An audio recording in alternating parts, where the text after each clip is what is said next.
जयगुरु मु देवराज वेलकम कर my YouTube channel Devraj live vision. आपने केमती अच्छा मुझे भल आशा कर ठाकुर द्वारा आपने भले थे भगवान समस्त मंगल करूँ। आसन जा गोटे नुआ ब्लॉग आज नुआ ब्लॉग जा गोटे से विशेष सत्संग जा देखा सदे आम भाईंकर केते सुंदर जाजन आपण केमती कौन लगुच निश्चय कमेंट करते जनइबा डेरी करें। आसन जा देखा सदे भाईंकर केते सुंदर जाजन आसन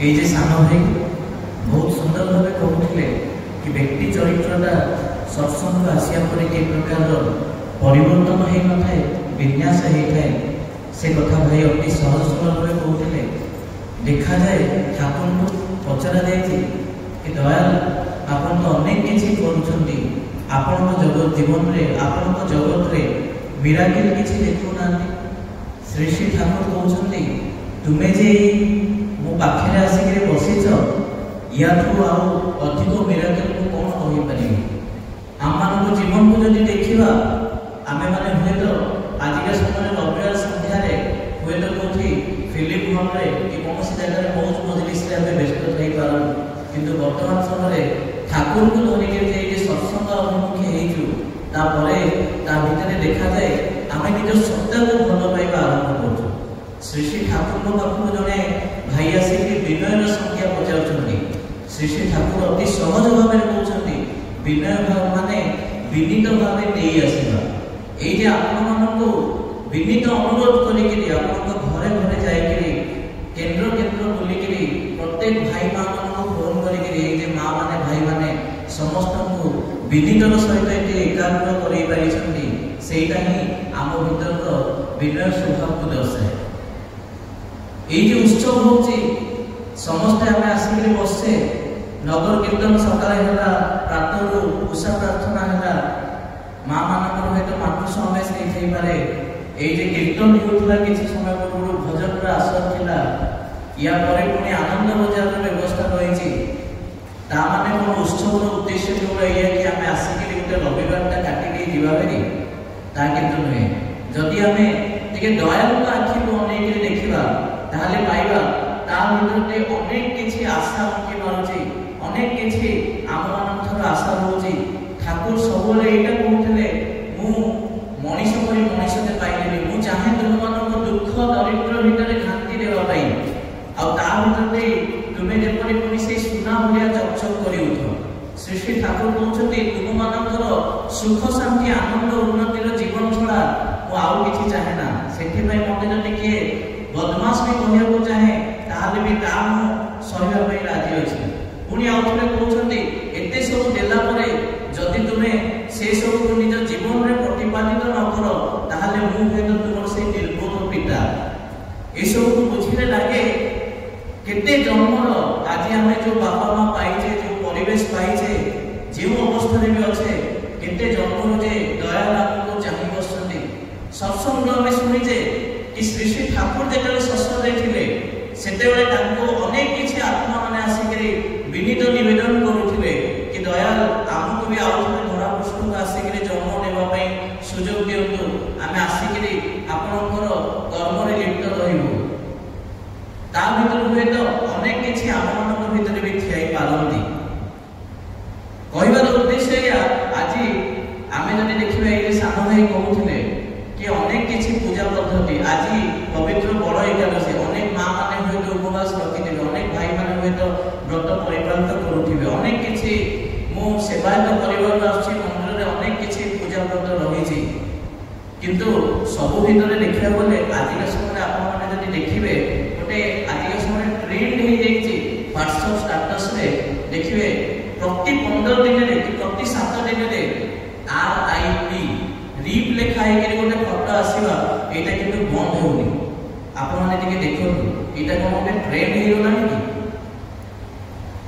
से माँ कथा को बुझंतु से भौणीर कथा को बुझंतु से सान भाईर कथा बुझंतु से भाईर बड़ भाईर कथा बुझंतु जहाँ परिवार में गोटे जीवन हानि घटुची तार आंतरिक अवस्था कौन हो श्री श्री ठाकुर किंतु कहले मरना मारना पारत मृत्यु को अवलुप्त कर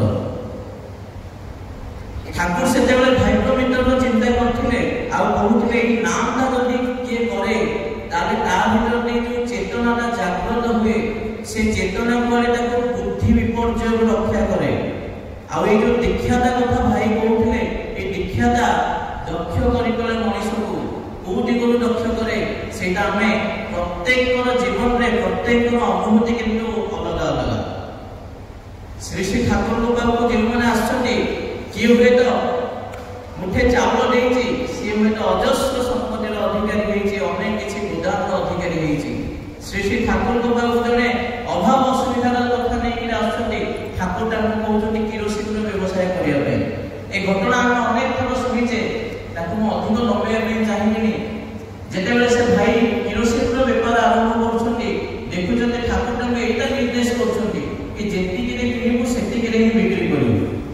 ସପ୍ତାହ ଯାଇଛି, 2 ସପ୍ତାହ ଯାଇଛି, 3 ସପ୍ତାହ ଯାଇଛି, ତାପରେ ଠାକୁରଙ୍କ ପାଖକୁ ଆସିକି କହୁଛନ୍ତି ଠାକୁର ଆପଣ ତ କହିଲେ ଅଣାରେ କିଣିବୁ ଅଣାରେ ବିକିବୁ, ପୁଣି ରହିଲା କ'ଣ? ୟା ଭିତରେ ଦେଇ ଦେଖାଯାଉଛି ତା ଭିତରେ ଗୋଟେ ବ୍ୟବସାୟର ଚେତନା ଜାଗ୍ରତ ହେଇଯାଇଛି। ସିଏ ଅଜାଣତରେ ଲୋକ ସେବା କରିବାରେ ନିଜକୁ ନିୟୋଜିତ କରିସାରିଛି। ଆଉ ପରବର୍ତ୍ତୀ ଅବସ୍ଥାରେ ଦେଖାଯାଉଛି କି ତା ପାଖରେ ଅସଂଖ୍ୟ ଟିଣ ଗଦା ହେଇଯାଇଛି। ସେତେବେଳେ କିରୋସିନ ଟିଣରେ ଆସୁଥିଲା, ଆପଣମାନେ ଯଦି ମନେ ପକେଇବେ 1990 ମସିହା 95 ମସିହା ପର୍ଯ୍ୟନ୍ତ ଏବେ ବି ହୁଏତ ଟିଣରେ ଆସୁଥିବ। ତା ପାଖରେ ଅସଂଖ୍ୟ ଟିଣ ଗଦା ହେଇଯାଇଛି, ଯାହାକୁ ସେ ବିକ୍ରି କରିକିରି ତାର ଲାଭଟାକୁ ପାଇପାରୁଛନ୍ତି। ଆଜି ଯଦି ଦେଖିବା ମଣିଷ ପାଖରେ କୌଣସି ଅଭାବ ନାହିଁ। ଅଭାବ ଯଦି ରହିଛି ତାହେଲେ ସେ ଚେତନାଟା। ଆଜି ଆମେ ହୁଏତ କାର୍ତ୍ତିକ ମାସ ଶେଷ ହେବା ପାଇଁ ଆଉ 2-3 ଦିନ ରହିଛି, ପୂର୍ଣ୍ଣମୀ ଆସିବ, ଆମେ ଡଙ୍ଗା ବସେଇ ଦେବା, ତା ପରଦିନ କିନ୍ତୁ ପୁରା ଏକଦମ ମାତି ଯିବା। ଭାଇ ଚିକେନ ଟିକେ ଖାଇଲା, କିଏ ମଟନ ଖାଇଲା, କିଏ ମାଛ ଖାଇଲା, କିଏ ଚୁଙ୍ଗୁଡ଼ି ଖାଇଲା। କିନ୍ତୁ ସେ ଚେତନାଟା ଜାଗ୍ରତ କୋଉଠି ହେଲା? କାର୍ତ୍ତିକ ମାସର ସୋମବାରରେ ମୁଁ ଭଗବାନ ଶିବଙ୍କ ପାଖକୁ ଯାଇକିରି ସେଇ ସୋମବାର ବ୍ରତ ପାଳନ କଲି, କିନ୍ତୁ ମୁଁ ଶିବଙ୍କ ପରି ମଙ୍ଗଳକାରୀ ହେଇପାରିଲି ତ? ମୁଁ ହୁଏତ ହନୁମାନଙ୍କ ପାଖକୁ ଯାଇକିରି କିମ୍ବା ମାଙ୍କ ମନ୍ଦିରକୁ ଯାଇକିରି ମୁଁ ସେଇ ପୂଜା କରିକିରି ରାଶି ଲଡୁ ଲଗେଇକିରି ମନ୍ଦାର ଫୁଲ ଦେଇକିରି ଆସିଲି, ମୋର କ'ଣ ମାତୃଜାତି ପ୍ରତି ସମ୍ମାନ ଜାଗ୍ରତ ହେଲାଣି ଭିତରେ? ହୁଏତ ଏଇ କାର୍ତ୍ତିକ ମାସ ପୂର୍ବରୁ ଭାଦ୍ର ମାସରେ ଗୋଟେ ବୁଦ୍ଧି ଓଷା ପର୍ବ ପାଳନ ହୁଏ, ମା ମାନେ ହୁଏତ କରୁଥିବେ। ବୁଦ୍ଧି ଓଷାର ଏଇ ନିୟମ ରହିଛି କି ମାତୃଶକ୍ତିକୁ କେମିତି ଜାଗ୍ରତ କରି ରଖାଯାଇପାରେ। ଏଇ କାର୍ତ୍ତିକ ମାସରେ ବିହାରରେ, ଝାଡ଼ଖଣ୍ଡରେ ଛଟ୍ ପୂଜା କରନ୍ତି। ସୂର୍ଯ୍ୟଙ୍କର ସକଳ ଶକ୍ତିର ଆଧାର ଯିଏ, ତାଙ୍କୁ ପୂଜା କରନ୍ତି, ମାତୃଶକ୍ତିକୁ ଆରାଧନା କରନ୍ତି।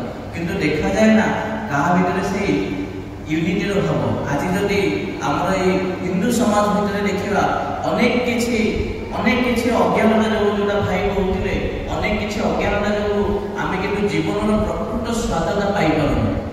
ସତ୍ସଙ୍ଗରେ ଆସିକିରି ସତ୍ସଙ୍ଗର ଆଶ୍ରୟ ଗ୍ରହଣ, ସଦ୍ଗୁରୁଙ୍କ ଶରଣାପନ୍ନ ହେବା ପରେ, ସତ୍ସଙ୍ଗର ଆଶ୍ରୟ ଗ୍ରହଣ କଲା ପରେ ଏବଂ ଏଇ ସତ୍ନାମ ମନନ କଲା ପରେ ଆମେମାନେ ଜାଣିପାରିଲୁ କି ଜୀବନରେ ଠୋକରଟା କେତେ ଜଲ୍ଦି ବାଜୁଛି।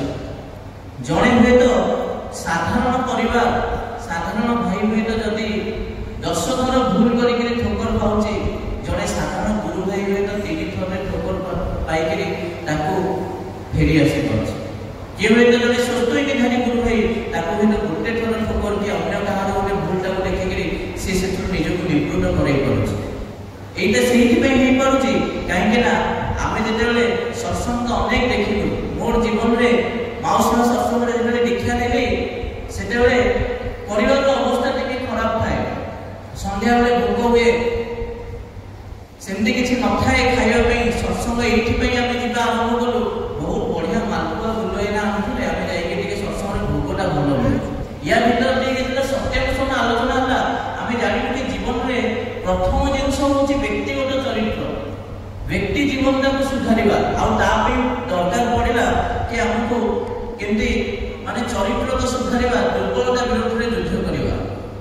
ପୁଣି ଆମେ ଜାଣିଲୁ କି ପରନିନ୍ଦା ପରଚର୍ଚ୍ଚାରେ ଯେତିକି ଆମେ କର୍ମଫଳତାକୁ ଆଣିଥାଉ ଆଉ କୋଉଟା ସେଥିରେ ନଥାଏ। କାହିଁକି ନା ଠାକୁର ଏଇଟା କହିଲେ କି ତୁମେ ଯେତେବେଳେ ପରର ନିନ୍ଦା କରୁଛ, ପରର ଚର୍ଚ୍ଚା କରୁଛ, ଏଇଟା ଜାଣିବାକୁ ହେବ ଯେ ସେ ଜିନିଷଟା ନିଜ ଭିତରେ ଅଛି। ପୁଣି ତାପରେ କହିଲେ ଅନୁତାପର କଥା, ପୁଣି ତାପରେ କହିଲେ ଲତାର ସ୍ୱଭାବ ଅବଲମ୍ବନର କଥା।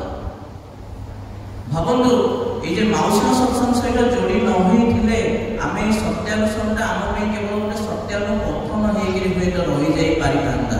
ଏଇ ଯେ ମିରାକେଲ ମାଉସୀମା ସତ୍ସଙ୍ଗରେ ଆସିକି ଦେଖିଲେ କି ଯୁବକ ଅବସ୍ଥାରୁ କେମିତି ନିଜକୁ ଇଷ୍ଟ କର୍ମରେ ବ୍ରତୀ କରିବାକୁ ଯାଏ। ଆଉ ସବୁଠୁ ବଡ଼ ମିରାକେଲ ଦେଖିଲୁ କି ଏଇଠି ଛୋଟ ଛୁଆମାନେ ଯୁବକ ଅବସ୍ଥାରୁ ଦୀକ୍ଷା ନେଇକରି ସତ୍ସଙ୍ଗରେ ଆଶ୍ରୟ ଗ୍ରହଣ କରନ୍ତି, ଯାହାଦ୍ୱାରା ସେ ପୂର୍ଣ୍ଣ ପରିବାରଟା ବି ଇଷ୍ଟିମୟ ହେଉଥାଏ।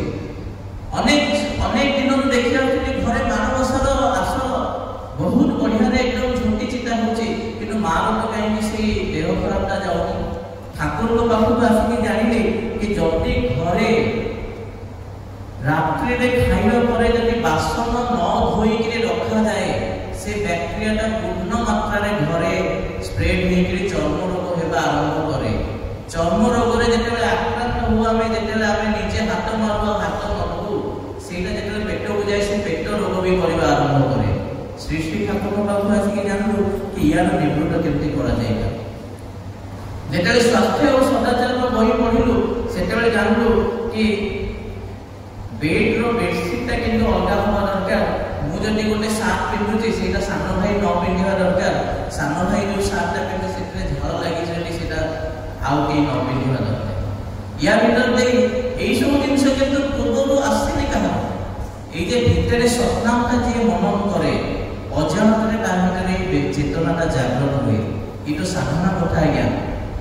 ଆଉ ଯଦି ଦେଖିବା ଅନେକ ଭାଇମାନେ ଅଛନ୍ତି, ମୁଁ ନିଜକୁ ମିଶେଇ କହିବି ମୋ ଜୀବନରେ କୌଣସି ଉଚ୍ଚ ଲକ୍ଷ୍ୟ ନଥିଲା।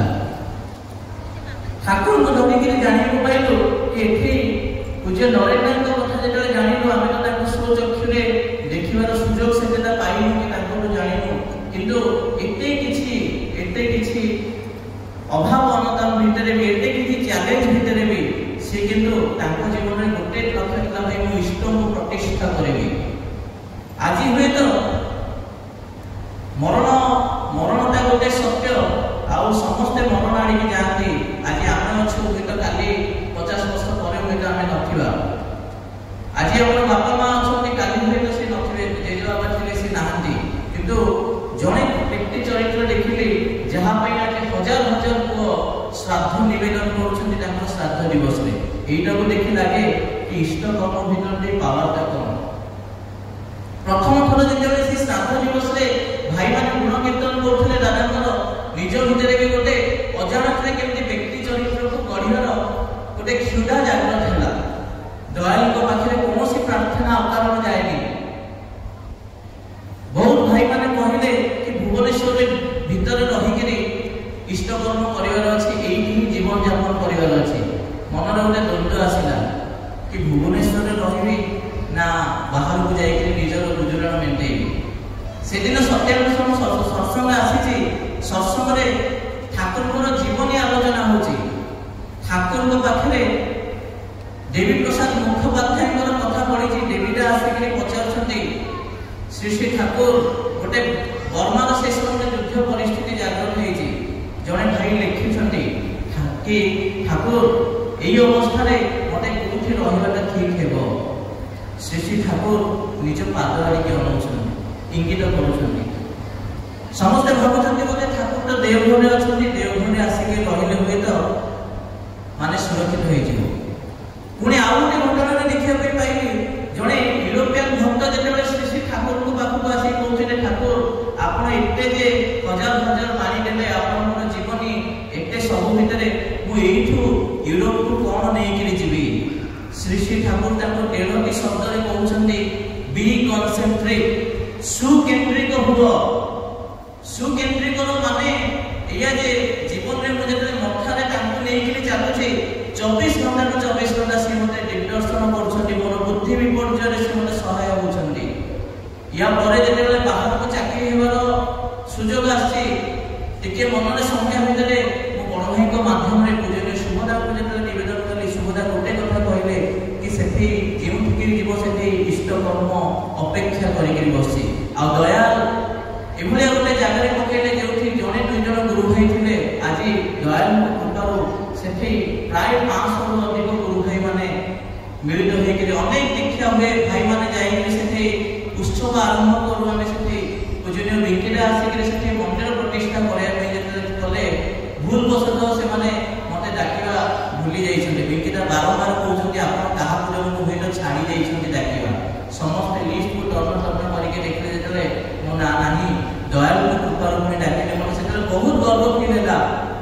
कि जोठी जीवन में केही पचार नथिले से जगह दयाल किंतु अनेछुनी सारा विश्व जाने करि छिला करिलो तको गलार मेला ए अभिनव तुमरी लीला नाही तो विश्व भुवने से कीर्तन किंतु सेन मन को छुईला आ जीवन को तन्न तन्न करि देखिले लागे के दयाल जेपरि पथ प्रदर्शन करछंती श्री श्री ठाकुर को कथा कहिया को गले गोटे सत्संग की सीमित न जीवन में जेतिकी परिवर्तन आसीछि किंतु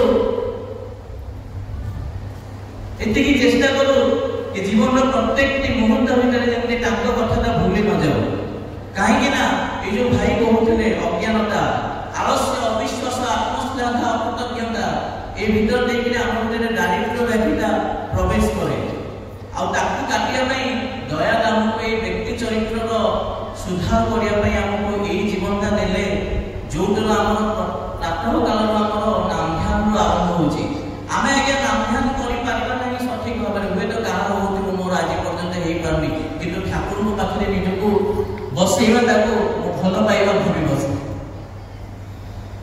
ठाकुर को अर्घ्य दबा विनती चेतना आसे इष्टमति दबा विनती कि जे सेदिन जेमति सुदामा हातरो खाइथिले ठाकुर सेदिन जेमति मा द्रौपदी को हातरो सेई गोटे अन्न खाइकरी ताको रक्षा करथिले आमु हेता परिवेश को भी रक्षा करछथि क्षमा करिवे मां थारे एक लोटा स्थिति के इमोशनल हुए तो केबे आसे किंतु मु दुर्बल हो एटा को अनुमान करिवे टिके इमोशन जदी आसी जाय टिके क्षमा करिवे काहे कि ना सत्संग रो जो भावटा मिलिछि जो स्नेह श्रद्धा दया कथा जो प्रेरणा मिलिछि हुए तो सेटा जीवन रे कोथि नथिला एटा हुए तो कहा अस्वाभाविक लागि पारे किंतु हृदय हाथ रखी कहि पारे मो दया को साक्षी रखी तो स्वाभाविक आज का समय रे जोथि हमको गोटे साहिब को गोटे साहिब को जाई के कथा कहिया पई सेति की माने नथिला गोटे उत्साह नथिला कि आग्रह नथिला कि शक्ति नथिला आज दयाल को कृपारो आज रो प्रधानमंत्री नरेंद्र मोदी को मध्य जाजन करिवार गोटे समय सुयोग मिलथिला सेदिन से पचारथिले कि ए जे तुमरो डॉक्यूमेंट अछि हमको जानि छि तो मेसेज बही को पढी छि मते सेन अति गर्वर सहित ताको प्राइज नेला बेले मो अति गर्वर सहित निजो को फील करथिले एटा दयाल को कृपा छडा हेई पारे ना सेदिन जेतेले गोटे केउझर अनुगुल जिल्ला रो प्रांत रे थिबा गोटे आदिवासी अध्युषित अंचल जो जगह आदिवासी माने आज भी गच्छ कोरडा रे रहउछन माओवादी माने मते जेतेले उठै कि नै गले जे दिन रखिले से साहस के नै बीज मंत्र रो आस्थिला सेदिन जदि बीज मंत्र न थांदा हुए तो हार्ट फेल हो जाई थांदा किंतु मु आखिर आखि मिसे कथा कहली काहे कि ना सेते बेले मु माउसना सत्संग रे रहि कि मु सत्संग रे जाजन करबाटा सिखि जाईथिली बड़ भाई माने हाथ धरि कि आखिर आखि मिसे केति जाजन करा जाय सेटा सिखि छाडले मातृ जति प्रति ऑनरेबल डिस्टेंस मेंटेन रखिले निज भितरे से मां कारिको शक्ति ना केति आसे सेटा मु अंगे निभि छाडली अधिक किछि कहय नै चाहिबिनी श्री श्री ठाकुर तांको सामना को जे आसंती दया जेतले थिले से कहउतले मु पूरा जदि मो सामना को जणे के आसे ताहले मु ताको काचो भलिया देखि दे पारे आनंद बजार विजय उत्सव चली छी आनंद बजार चली छी समस्त ठाकुर पाखरे आसी के प्रणाम निवेदन करि के जाउछंती जणे भाई गोटे कंबल बुणी हे के आछी केही देखि परनांती पछपटे जे पार्श्व थिले से देखुछंती कि तांको मुहरे अजस्र भातुड़ी देह सारा अजस्र भातुड़ी ठाकुर टिके आखि देउछंती आ कहउछंती जा जा आनंद बजार रे खाई दिया परे जेते बेले से आछुछंती आनंद बजार रे खाई के आसी के जेते मुह दोउछंती देखा जाउती तांकर मुहरो देहरो समग्र भातुड़ी से आनंद बजार रे हाथ धोइबा जागा रे झड़ी पडुची से भो भो होई कांदुछंती दयाल ये कौन हेगला जो माने से जो उपस्थित थिले से माने भाबुछंती जो माने से यूरोपियन भक्त माने थिले जो माने से जेसस को भाबी के आथिले से माने देखुछंती ये तो सही जेसस जे कि से अंधर आखिरे के हाथ दे के ताको पूरी थरे चक्षु प्रदान करथिले सेठी जते रामकृष्ण ठाकुर को जने अनन्य भक्त आसुछंती ठाकुर को पाखरे बसुछंती आउ एया चिंता करछंती ये तो जदि रामकृष्ण कहीं एथन तो दाढ़ी नहीं ठाकुर ଠାକୁର ହଠାତ୍ କହୁଛନ୍ତି ଏବାର କିନ୍ତୁ ନାହିଁ, ଯେ ବୁଝିବା କଥା ସେ ବୁଝି ଯାଉଛି। ଶ୍ରୀ ଶ୍ରୀ ଠାକୁରଙ୍କ ପାଖକୁ ଯେତେବେଳେ ମୁସଲମାନ ଭକ୍ତମାନେ ଆସୁଛନ୍ତି, ଯେତେବେଳେ ଶାନ୍ତିର ବାର୍ତ୍ତା ଶୁଣୁଛନ୍ତି, ସେମାନେ ମହମ୍ମଦ ରସୁଲଙ୍କୁ ଅନୁଭବ କରିପାରୁଛନ୍ତି। ଶ୍ରୀ ଶ୍ରୀ ଠାକୁରଙ୍କର ଏଇ ଯେ ବୀଜମନ୍ତ୍ରର ସାଧନାଟାକୁ, ଏଇ ଯେ ନାମଧ୍ୟାନର ସାଧନାଟାକୁ ଯିଏ ଦେଖୁଛନ୍ତି, ତାଙ୍କ ଭିତରେ ସେ ବୁଦ୍ଧଦେବଙ୍କୁ ପାଉଛନ୍ତି। ଯିଏ ହୁଏତ ଭଗବାନ ଶ୍ରୀକୃଷ୍ଣଙ୍କୁ ସେଦିନ ଭଲ ପାଇଥିଲେ, ସତୀଶ ଚନ୍ଦ୍ର ଗୋସ୍ୱାମୀ ଯିଏକି ମହନ୍ତ ଥିଲେ, ଦୀକ୍ଷା ଦେଉଥିଲେ, ସେ ଆସିକି ଠାକୁରଙ୍କ ଭିତରେ ନିଜର ସେଇ ଅଭିଷ୍ଟ ଇଷ୍ଟକୁ ପାଉଛନ୍ତି। ଯିଏ ହୁଏତ ସେଦିନ ରାମଙ୍କୁ ଭଲ ପାଉଥିଲେ, ଠାକୁରଙ୍କ ଭିତରେ ସେ ମର୍ଯ୍ୟାଦା ପୁରୁଷୋତ୍ତମକୁ ଅନୁଭବ କରୁଛନ୍ତି। ଠାକୁରଙ୍କ ଜୀବନରେ ଦେଖିଲେ ତାଙ୍କର ଗୋଟେ କଥା ଏବେ ଭାଇ ଜଣେ ପଠେଇଥିଲେ କି ଠାକୁର ଏଇଟା ଦର୍ଶାଉଛନ୍ତି, ମର୍ଯ୍ୟାଦାଟା ସମସ୍ତଙ୍କର ଅଧିକାର। ଆମେ ଯେତେ ଯାହାକୁ ମର୍ଯ୍ୟାଦା ଦେବା ଶିଖୁ, ସେତେ ମର୍ଯ୍ୟାଦା ଆମେ ଲାଭ କରୁ। ଠାକୁରଙ୍କ ଜଗତରେ କୌଣସି ମିରାକଲ ନାହିଁ କି ଆମେ ଫୁଲ ଚଢ଼େଇଦେଲେ ହେଇଯିବ, ଆମେ ଆନନ୍ଦ ବଜାର ଦେଇଦେଲୁ ହେଇଗଲା, ଆମେ ଆସିଲୁ ସତ୍ସଙ୍ଗରେ ବସିଗଲୁ ଆମର କର୍ମଫଳ ଖଣ୍ଡନ ହେଇଗଲା, କେବେ ନୁହଁ। ଠାକୁର ଏଇଟା ବି ଚେତେଇକିରି କହିଲେ, ମୋର ଗୋଟେ ହାତ ଦୟା ହେଲେ ଆଉ ଗୋଟେ ହାତ ବିଧି। କୃପା ମାନେ ଏଇଟା କହିବା ପାଇଁ ଯାଇ କହିଲେ ଯେ କରିଛି କରିକିରି ପାଇବାଟା ହଉଛି କୃପା। ଗୋଟେ ଘଟଣା ମନେ ପଡେ, ଭାଇ କହୁଥିଲେ ଆଜି କି ଦୁର୍ଗାନାଥ ଚ୍ୟାନେଲର କଥା, କି ମିରାକଲ ଏଇଟା ଆପଣ ମନ ଦେଇ ଶୁଣିବେ। ଦୁର୍ଗାନାଥ ଚ୍ୟାନେଲ ଯାହା ଆମର ପେଟ ବିମାରୀ ଅନେକ ଔଷଧ ଖାଇକିରି ମଧ୍ୟ ଭଲ ହେଉନି, ଠାକୁର ତାଙ୍କୁ କହୁଛନ୍ତି ଏଇ ଯେ ଯୋଉ ତାଙ୍କର ଗୋଟେ ଭିତରେ ଅଭିଷ୍ଟ ଜାଗ୍ରତ ହେଇଛି କି ଏଇ ଯେ ସେଠି ସବୁ ଶ୍ରମିକ ମାନେ ଥିଲେ, ବଗଡ଼ା ଭାତ ଆଉ ମସୁର ମଟର ଡାଲିର ତରକାରୀ ହେଇଛି, ଡାଲି ହେଇଛି, ଠାକୁର ତାଙ୍କୁ କହୁଛନ୍ତି ଯାଇକି ଟିକେ ଖାଇଦେଇ ଆସ। ସେ ଯେତେବେଳେ ଖାଇକିରି ଆସୁଛନ୍ତି, ଦେଖାଯାଉଛି ତାଙ୍କର ସେ ଯୋଉ ପତଳା ଝାଡ଼ା ଯୋଉଟା ପୁରା ଏକଦମ ତାଙ୍କୁ ଦୁର୍ବଳ କରିଦେଇଥିଲା, ଖେଳିକି ଭଲ ହେଇଯାଉଛି। ଏଠି କଥା ନୁହଁ କି ଦୟାର ମିରାକଲ କଲେ, ଏଠି କଥା ହଉଛି ଯେ ସେ ତାଙ୍କ କଥା ମାନିଲେ। ଆମମାନଙ୍କ ଜୀବନକୁ ଯଦି ତନ୍ନ ତନ୍ନ କରି ପରଖିବା, ତାହେଲେ ଦେଖିବା ଆମମାନଙ୍କ ଜୀବନରେ ଏମିତି ଅନେକ ଘଟଣା ଘଟିଛି, ଛୋଟ ଘଟଣା ଠାରୁ ନେଇକରି ବଡ଼ ଘଟଣା ପର୍ଯ୍ୟନ୍ତ, 5 ଟଙ୍କା ହଜିବା ଠାରୁ ନେଇକରି ମୃତ୍ୟୁ ଆସିବା ପର୍ଯ୍ୟନ୍ତ ଅନେକ ଜାଗାରେ ଦୟା ଲାଭକୁ ଅପେକ୍ଷା କରନ୍ତି। ଆପଣ ମନେ ପକାନ୍ତୁ, ହୁଏତ ଆପଣ କୋଉଠି ଆପଣ ଯଦି ନାମମୟ ଥିବେ, ସକାଳୁ ଠିକରେ ଇଷ୍ଟଭୂତିଟା କରୁଥିବେ, ଟିକେ ଜାଗରରେ ନିଜକୁ ଲିପ୍ତ ରଖିଥିବେ, ସପ୍ତାହକୁ ଥରେ ସତ୍ସଙ୍ଗ ଆସିଥିବେ, ଆପଣ ହୁଏତ ଗାଡ଼ିର ଚାବିଟା ଲଗେଇ ଦେଇ ଯାଇଥିବେ, 8 ଘଣ୍ଟା ପରେ ବି ସେମିତି ଲାଗିଥିବ, କିନ୍ତୁ ଅନ୍ୟମାନଙ୍କର ଗାଡ଼ି ଚୋରି ହେଇଯାଏ। କାହିଁକି ଏଇଟା ହୁଏ? କାହିଁକି ନା ଆମେ ଦୁଆର ଦୁଆର ବୋଲି ଯୋଉ ଅର୍ଘ୍ୟ ଭିକ୍ଷା କରୁ, ନିଜର ସମୟ କାଢ଼ିକି ଯେତେବେଳେ ପରିବେଶ ପାଇଁ କାମ କରୁ, ପରିବେଶ ବି ଆମକୁ ରକ୍ଷା କରିବା ଆରମ୍ଭ କରେ। ଯେତେବେଳେ ଆମେ ଆମର ଏଇ ଯେ ପଞ୍ଚ ମହାଜୀବନକୁ ତାଙ୍କ ପାଖେ ସମର୍ପି ଦେଉ, ସିଏ ବି ଆମକୁ ରକ୍ଷା କରିବା ଆରମ୍ଭ କରନ୍ତି। କାହିଁକି ନା ଏଇଟା ଲକ୍ଷ୍ୟ କରାଯାଇଛି, ମୁଁ ତାଙ୍କୁ କେତେ ଭଲ ପାଏ ଏଇଟା ବହୁତ ମାଇନେ ରଖେ, ସିଏ କେତେ ଭଲ ପାଉଛନ୍ତି ଏଇଟା ମାଇନେ କମ୍ ରଖେ। କାହିଁକି ନା ତାଙ୍କର ଦୟା ତ ସମସ୍ତଙ୍କ ଉପରେ ପଡୁଛି। ସେଦିନ ଠାକୁର এইটা কହୁଥିଲେ, আমার লাগি যে করতে চাস তার আমি করে সর্বনাশ, তথাপি নিজে ছাড়ে না পাস, তার লাগি আমি দাসের দাস। জীবনে যেতেବେଳେ ଠାକୁରଙ୍କ କାମ କରିବା ପାଇଁ ଯୁବକ ପିଢ଼ି ବାହାରନ୍ତି, ମା ମାନେ ବାହାରନ୍ତି, ଅନେକ କିଛି ସମସ୍ୟା ସହିବାକୁ ପଡେ। ଜଣେ ମାକୁ ଜଣେ ଝିଅକୁ ହୁଏତ ଘରୁ ତା ଭାଇ କିମ୍ବା ସ୍ୱାମୀ କି ବାପା ବୁଝି ନ ପାରିକି ଅନେକ କିଛି କଥା କହନ୍ତି, କିନ୍ତୁ ଯଦି ସେ ଲାଗି ରହିଥାଏ ତାର ଜୀବନଟା ପରବର୍ତ୍ତୀ ଜୀବନରେ ଦେଖାଯାଏ ତା କ୍ୟାରିୟରଟା କେତେ ଶୃଙ୍ଖଳିତ ହେଇଯାଉଛି।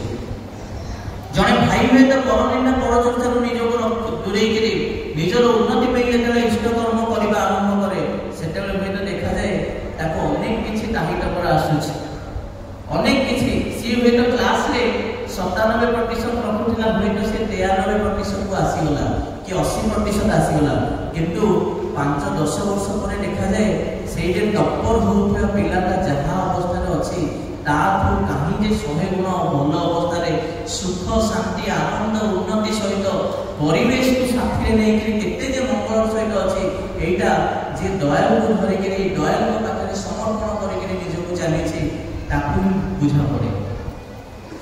ପରିଶେଷରେ ପୁଣି ଥରେ ଏଇଟା କହିବାକୁ ଚାହେଁ, ମୁକମ୍ କରୋତି ବାଚଲମ୍ ପଙ୍ଗୁଲମ୍ ଦୟତେ ଗିରି ଯତ୍କୃପା ତମହଂ ବନ୍ଦେ ପରମାନନ୍ଦ ହେ ମାଧବ।